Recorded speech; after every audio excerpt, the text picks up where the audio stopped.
Hey guys, welcome back to my channel movie explanation hub. तो आज हम explain करेंगे लव डेथ एंड रोबोट्स के सीजन 3 को। इस वीडियो में मैंने सारे एपिसोड एक्सप्लेन किए हैं, तो वीडियो को एंड तक जरूर देखना। और आपसे एक और रिक्वेस्ट है कि प्लीज वीडियो को लाइक करके चैनल को भी सब्सक्राइब कर लीजिए। तो चलिए ज्यादा टाइम ना वेस्ट करते हुए सीरीज को स्टार्ट करते हैं। एपिसोड 1 की शुरुआत में हम 3 रोबोट्स को देखते हैं जो कि मानवता का सर्वेक्षण करने आए हुए होते हैं कि मानवता ने ऐसी क्या गलतियां की जिसकी वजह से मानवता हमेशा के लिए खत्म हो गई और रोबोट्स ऐसी गलतियां ना करें। जहां वो एक सर्वाइवल कैंप में आते हैं जहां पर इंसानों ने आपस में ही एक दूसरे को मार रखा था और उन्हें वहां पर पता लगता है कि जब सरकार ने एक रूल निकाला कि वो बिल्ली से बड़े जानवर जैसे कि हिरन को मार कर ही अपनी जिंदगी चलाएंगे, क्योंकि खाने के लिए उनके पास कुछ भी नहीं बचा था। और जैसे ही धीरे धीरे करके सारे जानवर खत्म हो गए तो इंसानों ने एक दूसरे की बस्ती पर हमला कर दिया, क्योंकि खाने की बहुत कमी हो चुकी थी और सारे गरीब लोग ऐसे ही आपस में लड़कर मारे गए। फिर वो तीनों रोबोट एक ऑयल रिग पर आते हैं जहां विनाश के दौरान जो इंसान बच गए थे वो यहाँ पर मछलियों को खाकर जिंदा रह रहे थे, पर समुद्र की खाद्य श्रृंखला माइक्रोप्लास्टिक से भर गई थी। और इस जगह पर रहने वाले ज्यादातर लोग टेक करोड़पति थे, क्योंकि उन्हें लगता था कि टेक्नोलॉजी उन्हें बचा सकती है और उन्होंने इंसानों के बजाय रोबोट्स पर ज्यादा भरोसा किया और यहीं से रोबोट्स की इंसानों के खिलाफ बगावत शुरू हुई थी। फिर वो तीनों रोबोट्स एक माइन में आ जाते हैं जहाँ पर मनुष्य के नेता विनाश के टाइम छुप कर रह सके और जब हाहाकार खत्म हो जाए तब वो बिगड़ी हुई अर्थव्यवस्था को दोबारा से शुरू कर सके।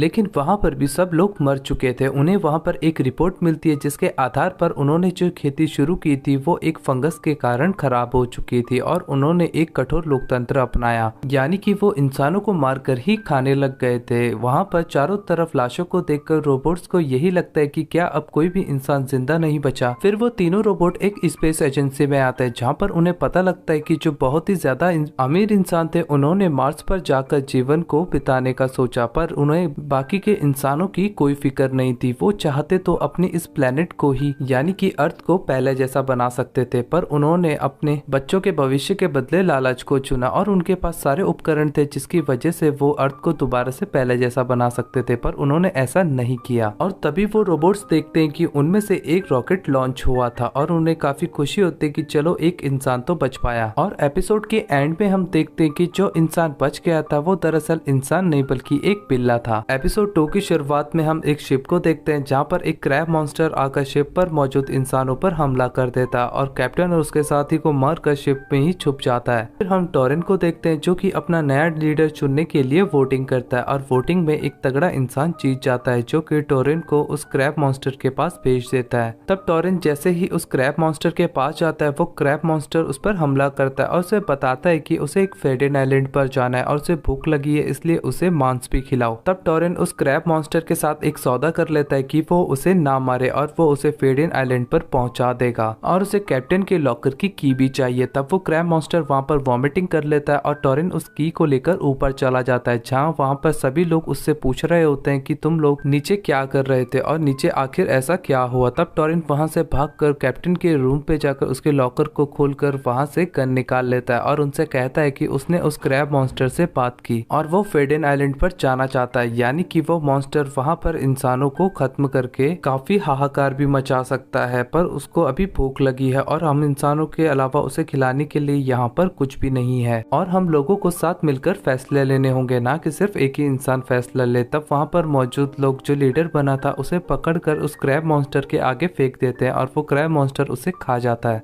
टोरेन एक योजना बनाता है कि उस क्रैब मॉन्स्टर को फेडेन आइलैंड न ले जाकर एक सुनसान आइलैंड पर छोड़ देंगे, लेकिन कोई भी वहां पर कुछ भी नहीं कहता। तब टोरेन दोबारा से वोटिंग शुरू कर देता है और उन्हें कहता है कि अगर तुमने सर्कल बनाया तो उस क्रैब मॉन्स्टर को उस सुनसान आइलैंड पर छोड़ देंगे, अगर तुमने एक्स बनाया तो उस क्रैब मॉन्स्टर को फेडेन आइलैंड पर छोड़ देंगे, जिसका मतलब होगा कि हजारों लोगों की मौत। तब सभी लोग वोटिंग करते हैं और वोटिंग के रिजल्ट आने पर टोरेन उन लोगों से कहता है कि मैं अपने बीच 2 कायरों को पहचानने में सफल हुआ हूँ, क्योंकि उसने वोटिंग पेपर पर गुप्त निशान लगा दिए थे और उसे पता लग गया था कि वो 2 कायर कौन है और वो उन दोनों को गोली मार देता है और उन दोनों को भी उस क्रैब मॉन्स्टर को खिला देता है। तब वो शिप पर बैठा हुआ होता है तो शिप के लोग उसे मारने की कोशिश करते हैं। तभी वो क्रैब मॉन्स्टर टोरेन को अंदर बुलाता है और टोरेन जब अंदर जाता है तो वो क्रैब मॉन्स्टर उसे कहता है कि उन्हें भूख लगी है और टोरेन वहाँ पर देखता है कि उस क्रैब मॉन्स्टर के काफी सारे बच्चे भी होते हैं और टोरेन उस क्रैब मॉन्स्टर से कहता है कि वो फेडेन आइलैंड पहुंचने ही वाले हैं। तब टोरेन अपने साथियों से कहता है कि वो सोने जा रहा है और ये बुरा वक्त जल्दी टल जाएगा। और जब टोरिन सो रहा होता है तो उसके जो बचे हुए साथी होते हैं वो उस पर हमला करके उसे मारने की कोशिश करते हैं, लेकिन टोरिन वहाँ पर नहीं सो रहा था बल्कि उसने पिलोज रखे थे वहाँ पर। तब टोरिन पीछे से उन लोगों पर हमला कर देता है और एक एक करके सभी लोगों को मार देता है, पर वो देखता है कि उनमें से एक इंसान जिंदा है। तब वो उसे कहता है कि तुमने सही किया, उन लोगों का साथ नहीं दिया। तब वो दोनों मिलकर उन सभी मरे हुए लोगों को उस क्रैब मॉन्स्टर को खिला देते हैं। तब टोरिन उस इंसान से कहता है कि उसने वोटिंग पेपर पर निशान नहीं लगाए थे क्योंकि जरूरत ही नहीं थी, क्योंकि सभी लोगों ने उस पर एक्स ही लिखा था और वो लोग सिर्फ अपने बारे में सोच रहे थे और फेडेन आइलैंड के हजारों लोगों के बारे में नहीं। इसीलिए टोरिन ने उन सभी लोगों को मार दिया था। तब टोरिन उस क्रैब मॉन्स्टर के पास जाता है और उसे कहता है कि वो फेडेन आइलैंड पर पहुंचने वाले हैं और वहां पर जो तेल के डिब्बे हैं उन्हें फोड़ देता है और उन पर आग लगा देता है, जिससे कि वो क्रैब मॉन्स्टर टोरिन पर अटैक करने लग जाता है। लेकिन टोरिन वहां पर छोटी बोट लेकर भाग जाता है और वो क्रैब मॉन्स्टर आग में जलकर शिप के साथ ही खत्म हो जाता है और इसी के साथ ये एपिसोड भी एंड होता है। एपिसोड 3 की शुरुआत में हम मार्था और बार्टन को देखते हैं और वो दोनों एस्ट्रोनॉट होते हैं और अपने लैंडर की तरफ ही जा रहे होते हैं। तभी उस जगह पर गर्मी बढ़ जाती है और वहां पर एक ब्लास्ट होता है जिसमें कि बार्टन मारी जाती है। और मार्था जब दोबारा अपने लैंडर से कांटेक्ट करने की कोशिश करती है तो उसका कनेक्शन लॉस्ट हो जाता है और वो 12 घंटे बाद दोबारा कांटेक्ट कर सकती है और उसका लैंडर उससे लगभग 141 किलोमीटर दूर होता है। तभी उसका ऑक्सीजन कम होने लग जाता है और वो बार्टन के सूट से अपना ऑक्सीजन पाइप कनेक्ट कर लेती है, जिससे कि उसकी जान बच जाती है और तब वो बार्टन को कैरी करके आगे बढ़ रही होती है। और कुछ दूर चलने पर मार्था की हालत काफी ज्यादा खराब हो जाती है। तब वो एक खुद को इंजेक्शन देती है जो कि नशे का होता है और जब वो आगे बढ़ रही होती है तो उसे यही लगता है कि बार्टन जिंदा है क्योंकि उसे आवाजें आने लग गई थी। जब वो चेक करती है तो बार्टन मरी हुई थी और जब वो आगे बढ़ रही होती है तो उसे फिर से आवाजें सुनाई देती है जो कि उसे कहती है कि वो बार्टन नहीं है और वो जिस किसी की भी आवाज थी वो सिर्फ मार्था से बात करने की कोशिश कर रही थी। तब आगे बढ़ने पर मार्था को काफी कमजोरी महसूस हो जाती है। फिर से वो दोबारा एक नशे का इंजेक्शन लेती है जिसकी वजह से उसके अंदर साइड इफेक्ट्स होने लग जाते हैं और वो काफी चिड़चिड़ी भी हो जाती है क्योंकि उसे उस आवाज से काफी ज्यादा इरिटेशन होने लग गई थी। तब वो आवाज मार्था को बताती है कि वो एक मशीन है जिसका नाम आयो है और ये पूरा ग्रह ही एक मशीन है और उस ग्रह की जितनी भी ऊर्जा होती है वो सभी बार्टन के शरीर के अंदर जा रही होती है क्योंकि वो बार्टन के दिमाग को स्टडी कर रही होती है। तभी वहाँ पर मार्था जमीन पर गिर जाती है क्योंकि वो चल चल कर काफी ज्यादा थक चुकी थी। तभी वहाँ पर वो देखती है कि बार्टन दोबारा से खड़ी हो चुकी है और वो मार्था को उठाकर आगे बढ़ रही है। तभी जब मार्था को होश आता है तो वो एक जगह पर होती है और उसका ऑक्सीजन लेवल काफी ज्यादा कम हो जाता है और उसका ऑक्सीजन खत्म होने वाला होता है। तभी वो आयो को कहती है कि बार्टन क्या सच में तुम मुझे सुन पा रही हो? तब मार्था आयो से कहती है कि क्या बार्टन सच में वहाँ है? तब आयो से हाँ कहती है। तब आयो मार्था को वहाँ से कूदने के लिए कहती है और उसे बताती है कि तुम्हारा शरीर पूरी तरीके से नष्ट हो जाएगा पर तुम्हारी आत्मा को संरक्षक किया जा सकता है और उसे अपने साथ चलने के लिए कहती है। तब मार्था खुद को एक आखिरी नशे का इंजेक्शन लगाती है और यही सोचते हुए नीचे कूद जाती है कि या फिर वो हमेशा के लिए जीने वाली है या फिर ये उसका आखिरी सपना है। आयो एक मशीन है और उसका फंक्शन होता है उन्हें जानना और मार्था जब नीचे कूद जाती है तो हम देखते हैं कि उसकी बॉडी धीरे धीरे खत्म होने लग जाती है और उसकी बॉडी के खत्म होते ही वहाँ पर एक एनर्जी ब्लास्ट होता है और वो एनर्जी ब्लास्ट पूरे मून पर फैल जाता है। और एपिसोड के एंड में हम देखते हैं कि मार्था केविल्सन अर्थ स्टेशन से कांटेक्ट कर रही होती है और यहाँ पर हम जान पाते हैं कि मार्था भी अब आयो के साथ जुड़ चुकी है। एपिसोड 4 की स्टार्टिंग में हम एक कपल को देखते हैं जो कि एक ग्रेवयार्ड में आकर इंटीमेट हो जाते हैं और उनके हाथों एक गॉड की मूर्ति भी नीचे गिर जाती है। तभी आसमान से वहाँ पर एक लाइट गिरती है और कब्र से मुर्दा लाशें बाहर निकलकर ज़ॉम्बी बनके उन लोगों को काट लेती है और फिर वो ज़ॉम्बी शहर की तरफ बढ़ रहे होते हैं और शहर पर भी लोगों पर हमला करके उन्हें काट कर उन्हें भी ज़ॉम्बी बना देते हैं और हम देखते हैं कि धीरे धीरे करके पूरा शहर ही ज़ॉम्बी से भर चुका था। और जब गवर्नमेंट को इसका पता लगता है तब वो सोल्जर से कहकर उन ज़ॉम्बीज को मारने के लिए कहते हैं और सोल्जर्स भी ज़ॉम्बीज को मार रहे होते हैं। तब कुछ ज़ॉम्बीज केमिकल फैक्ट्री की तरफ बढ़ रहे होते हैं और वहाँ पर एक केमिकल से भरा ट्रक होता है जिसके ब्लास्ट होते ही कुछ ज़ॉम्बीज केमिकल रिएक्शन के कारण काफी बड़े हो गए थे और वो मुंह से आग भी छोड़ रहे थे। इसके बाद गवर्नमेंट काफी सख्त कदम उठाती है और पूरे अर्थ पर न्यूक्लियर अटैक कर देती है जिसके बाद पूरी अर्थ ही डिस्ट्रॉय हो जाती है और इसी के साथ ये एपिसोड भी एंड होता है। एपिसोड 5 की शुरुआत में हम कुछ सोल्जर्स को देखते हैं जो कि एक मिशन पर आए हुए होते हैं। तभी उनका लीडर नेल्सन अपनी दूसरी टीम से कांटेक्ट करने की कोशिश करता है पर दूसरी टीम की तरफ से उसे कोई भी जवाब नहीं मिलता। तब वो पहाड़ चढ़कर जब ऊपर जाते हैं तो वो काफी ज्यादा शॉक्ड हो जाते हैं क्योंकि उनकी दूसरी टीम में सभी लोग मर चुके थे और एक भी सोल्जर नहीं बचा था। तभी उनके सामने एक भालू आता है जो कि एक तरीके का किलर रोबोट होता है और उसी ने उसकी दूसरी टीम को मारा था और वो उन लोगों पर भी हमला करने लग जाता है और नेल्सन की टीम के भी कुछ मेंबर्स को मार देता है। तभी वहां पर मॉरिस आ जाता है जिसके हाथ में एक डिवाइस होता है और उससे एक आवाज निकलती है और उस आवाज को सुनकर वो भालू वहां से भाग जाता है। तब मॉरिस उन लोगों को बताता है कि वो डार्क फोर्स में था और इस पहाड़ी पे एक सीक्रेट जगह है जिसका नाम है आइजनहावर और वो भालू भी वहीं से आया है। CIA ने इस जगह को 2002 के हमले के बाद बनाया था और वो भालू एक तरीके का किलर मशीन है जो कि बॉम्ब से भी खत्म नहीं होगा, गोलियों का तो उस पर असर नहीं होता क्योंकि वो काफी एडवांस्ड रोबोट होता है। उसके बाद मॉरिस जब उन लोगों को सीक्रेट बेस पर लेकर पहुंचता है तो वो देखता है कि वहां पर उस भालू ने सभी सोल्जर्स को भी मार दिया था और ये देखकर वो लोग डिसाइड करते हैं उस भालू को खत्म करने का। तब मॉरिस उन्हें एक जगह पर लेकर आता है जहाँ पर काफी हथियार रखे हुए थे और वहाँ पर एक और रोबोट होता है जिसका नाम होता है मार्सबॉट जो कि एक डिफेंस टाइप रोबोट होता है, यानी कि वो रोबोट जान बचाने के लिए ही बनाया गया था। उसके बाद सभी सोल्जर हथियार उठाकर उस भालू को मारने के लिए अपनी अपनी पोजीशन ले लेते हैं और जब मॉरिस उस भालू को अंदर बुलाता है तो वो भालू उसके पीछे से आता है और मॉरिस को मार देता है। ये देखकर मार्सबॉट भी उस भालू पर हमला करने लग जाता है जहाँ भालू मार्सबॉट को भी खत्म कर देता है। वो रोबोट इतना ज्यादा पावरफुल था कि सोल्जर्स के बार बार गोलियों और RPG से अटैक करने के बावजूद भी उसे कुछ नहीं हो रहा था। लेकिन तभी वो भालू अचानक से बंद पड़ जाता है और सोल्जर्स के सामने गिर जाता है जहाँ फॉलिन को यही लगता है कि भालू अब खत्म हो चुका है, लेकिन तभी वो भालू उसकी टांग को काट देता है और बाकी सोल्जर्स पर भी हमला करने लग जाता है जहाँ नेल्सन उस पर RPG से अटैक करता है और वो भालू 2 हिस्सों में टूट जाता है। पर तब भी वो एक सोल्जर को मारने वाला होता है, लेकिन नेल्सन तभी काफी गुस्से में आ जाता है और उस रोबोट के सर पर बार बार वार करके उसे खत्म कर देता है और एंड में उसे यही लगता है कि ये मिशन खत्म हो गया। तभी उस रोबोट भालू से एक बॉम्ब बाहर निकलता है और वो पूरी जगह ब्लास्ट हो जाती है। एपिसोड 6 के स्टार्टिंग में हम डॉक्टर एफ्रियल को देखते हैं जो कि स्पेस में दूसरे स्पीशीज से उनके ज्ञान को सीखने के लिए आए हुए होते हैं और उनसे सीख कर वो स्वाम में आते हैं और तब वो डॉक्टर गलीना से मिलते हैं जहाँ डॉक्टर गलीना उन्हें बताती है कि उन्होंने 15 से भी ज्यादा एलियन स्पीशीज की खोज की है जो कि स्वाम की प्रजातियों के साथ रहती है। तब गलीना एफ्रियल को नेस्ट के और भी अंदर तक लेकर जाती है और वो देखता है वहाँ पर एक क्वीन होती है जो कि पूरे नेस्ट का एक केंद्र होता है और क्वीन को जैसा भी वर्कर चाहिए होता है वो खुद बना लेती है, जैसे कि कुछ वर्कर उसके लिए खाना पहुंचाते हैं और कुछ वर्कर उसे प्रोटेक्ट करते हैं। तब गलीना एफ्रियल से यहाँ आने का असली मकसद पूछती है जहाँ एफ्रियल उसे बताता है कि हमें बस एक क्वीन का सैंपल चाहिए जिससे कि इंसान अपनी खुद की क्वीन विकसित कर सके और हजारों वर्कर्स को अपने लिए इस्तेमाल कर सके। लेकिन गलीना पहले तो राजी नहीं होती लेकिन बाद में राजी हो जाती है क्योंकि एफ्रियल उसे कहता है कि वो सारे जीव जैविक मशीन है और वो स्वाम के लिए काम करे या हमारे लिए, इससे क्या फर्क पड़ता है। उसके बाद एफ्रियल अपने पाँव से सिंथेसाइज फेरोमोन को बाहर निकालता है और कुछ वर्कर्स पर लगा कर उन्हें कंट्रोल करके क्वीन का एक फर्टिलाइज अंडा भी हासिल कर लेते हैं और उसके बाद वो दोनों इंटीमेट हो जाते हैं। फिर बहुत समय बीत जाने के बाद कुछ वर्कर्स आकर एफ्रियल को बताते हैं कि गलीना को पकड़ लिया गया है और एफ्रियल जब उस तरफ जा रहा होता है तो योद्धा जाती उन सभी वर्कर्स पर हमला करके उन्हें मार देती है। लेकिन एफ्रियल उनसे बचकर भाग रहा होता है लेकिन वो सभी योद्धा आकर उस पर एक साथ अटैक करते हैं और उसे मारकर बेहोश कर देते हैं और उसे स्वाम के पास लेकर आते हैं जहाँ स्वाम ने गलीना की बॉडी पर अपने टेंटिकल्स छुपा कर उसे कंट्रोल कर रही थी और उसके जरिए एफ्रियल से बात कर रही होती है और उसे बताती है कि वो भी स्वाम की प्रजातियों में से ही एक है। एफ्रियल और गलीना ने जो प्रयोग किए थे उसकी वजह से जेनेटिक प्रोटोकॉल ट्रिगर हुए जिसकी वजह से स्वाम का जन्म हुआ और उसकी विशेषता होती है अक्लमंदी। भले ही वो कुछ हफ्तों की होती है पर उसके अंदर लाखों सालों की मेमोरीज होती है। लाखों साल पहले ऐसे ही एक एलियन प्रजाति ने स्वाम पर हमला किया लेकिन स्वाम उनसे लड़ नहीं सकता था, इसलिए उन्होंने एक रणनीति बनाई और उन्हें तुम हमसे जुड़कर अपनी प्रजाति को बचा सकते हो और उसके बाद स्वाम ने उनकी प्रजाति को अपना गुलाम बना लिया और यही प्रस्ताव वो इंसानों के लिए भी रखती है। लेकिन एफ्रियल उसकी चुनौती को स्वीकार कर लेता है और कहता है कि इंसान तुम्हारे गुलाम कभी नहीं बनेंगे और स्वाम एंड में उसे कहती है कि आशा है कि तुम्हें खाना नहीं पड़ेगा, लेकिन ये बातें याद आती। एपिसोड 7 शुरू होता है और हम मेसन को देखते हैं जहाँ उसके गोडाउन में चूहे उसके खाने की चीजों को बर्बाद कर रहे होते हैं। तब मेसन उन चूहों को मारने के लिए अपने गोडाउन में जाता है और एक चूहे को मार देता है और जब वो चूहे को देखता है तो वो चूहा काफी अलग लग रहा था। तभी वहाँ पर काफी सारे चूहे मेसन पर अटैक कर देते हैं और मेसन वहाँ से बाहर आ जाता है और चूहे मारने वाली कंपनी को कॉल करता है, जहाँ कंपनी वाले उसे बताते हैं कि मनुष्य ने पर्यावरण को काफी दूषित कर दिया है और जानवर परिस्थिति के हिसाब से खुद को ढाल रहे हैं। और तब कंपनी वाले चूहों को मारने के लिए मिशन को लेजर प्रोवाइड करते हैं, जहाँ 4 लेजर उसे अपने गोडाउन में लगाने होंगे। और जब लेजर को शुरू किया जाता है तो वो लेजर मिशन की बिल्ली को ही मार देते हैं, जिसके बदले मिशन कंपनी वालों से डिस्काउंट भी मारता है। और उसके बाद हम देखते हैं कि लेजर चूहों को मार रही होती है, लेकिन वो चूहे काफी चालाक होते हैं और उन लेजर्स को पूरी तरीके से बर्बाद कर देते हैं। तब मिशन दोबारा से कंपनी वालों को कॉल करता है और कंपनी वाले उसे बताते हैं कि चूहे काफी तेज हो चुके हैं, इसीलिए वो मिशन को उन्हें मारने के लिए नया किलर रोबोट देता है, जिसका नाम होता है TT-15, जो दिखने में बिल्कुल एक बिच्छू जैसा था। और TT-15 आते ही चूहों को मारना शुरू कर देता है और काफी सारे चूहों को मार भी देता है। और एक दिन जब मेसन अपने गोडाउन में जाता है तो वो देखता है कि TT-15 और चूहों के बीच जंग हो रही थी और TT-15 ने काफी सारे चूहों को मार दिया था, लेकिन चूहे फिर भी उससे फाइट कर रहे थे। जहाँ चूहे TT-15 पर अटैक करके उसे काफी नुकसान पहुंचा देते हैं और उसे आधा तोड़ भी देते हैं, लेकिन TT-15 फिर भी चूहों को मारने के लिए आगे बढ़ रहा होता है। लेकिन तभी मेसन आकर TT-15 को गोली मार देता है और चूहों से कहता है कि अब बहुत हुआ खून खराबा। जहाँ चूहे भी मेसन को पीने के लिए वाइन देते हैं, लेकिन वो वाइन काफी कड़वी होती है पर बहुत अच्छी होती है। और एंड में मेसन कंपनी वालों को रिफंड के लिए कॉल करता है। एपिसोड 8 शुरू होता है और हम कुछ सोल्जर्स को देखते हैं, जहाँ टेररिस्ट एक हॉस्टेज को पकड़कर गुफा में लेके जाते हैं और उन सोल्जर्स का मिशन होता है कि उस हॉस्टेज को उन टेररिस्ट से बचाना। उसके बाद सभी सोल्जर्स अपने मिशन पर आगे बढ़ते हैं और उस गुफा में जाते हैं, जहाँ गुफा में अंदर जाने के बाद उन्हें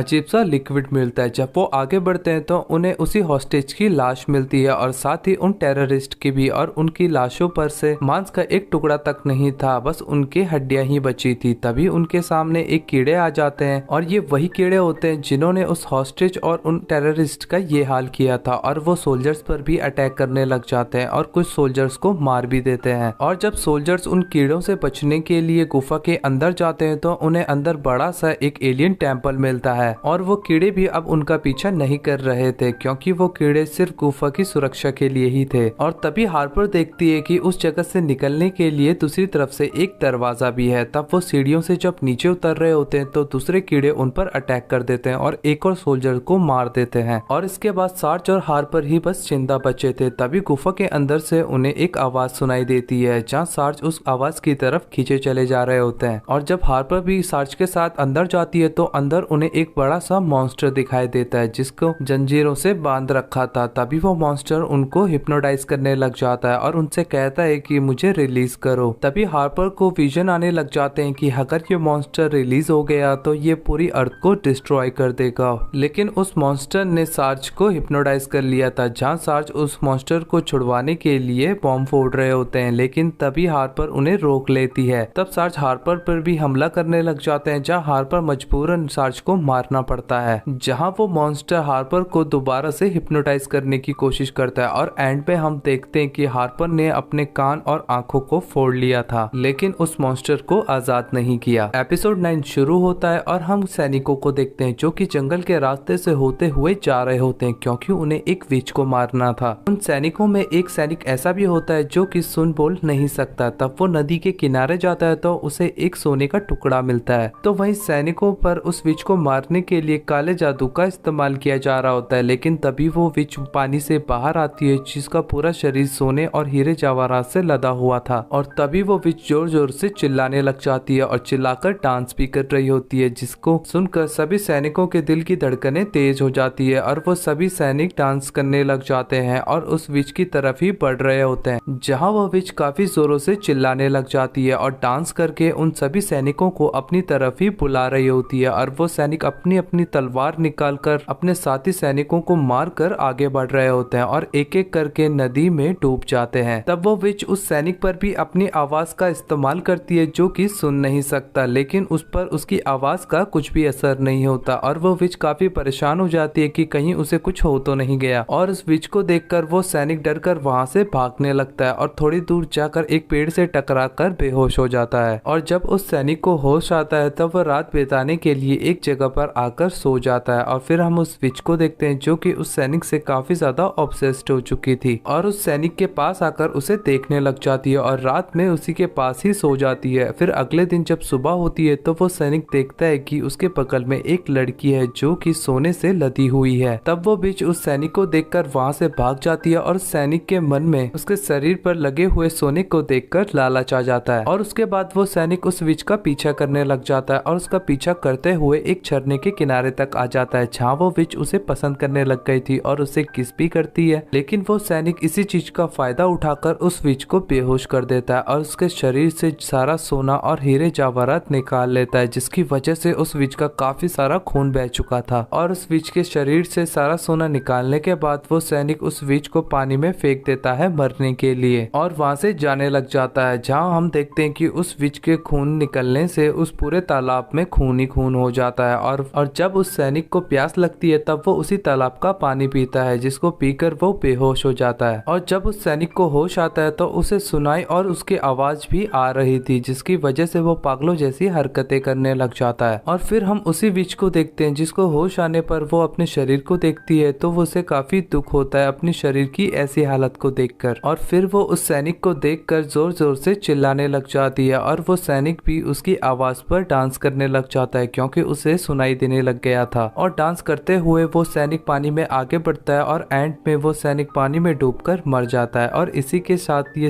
वेब सीरीज यहाँ पर एंड होती है। आई होप कि ये वेब सीरीज और ये एक्सप्लेनेशन आपको पसंद आया होगा। अगर पसंद आया तो प्लीज यार कमेंट करके मुझे जरूर बताओ, क्योंकि मैं सारे कमेंट पढ़ता हूँ। और हो सके तो वीडियो को लाइक शेयर और चैनल को भी सब्सक्राइब कर लेना, जिससे कि मुझे पता लगता रहे कि आपका प्यार और सपोर्ट दोनों ही इस चैनल को मिल रहा है। तो भाई मैं आपसे मिलता हूँ अगली वीडियो में, तब तक के लिए आप सभी का थैंक यू वीडियो को पूरा देखने के लिए।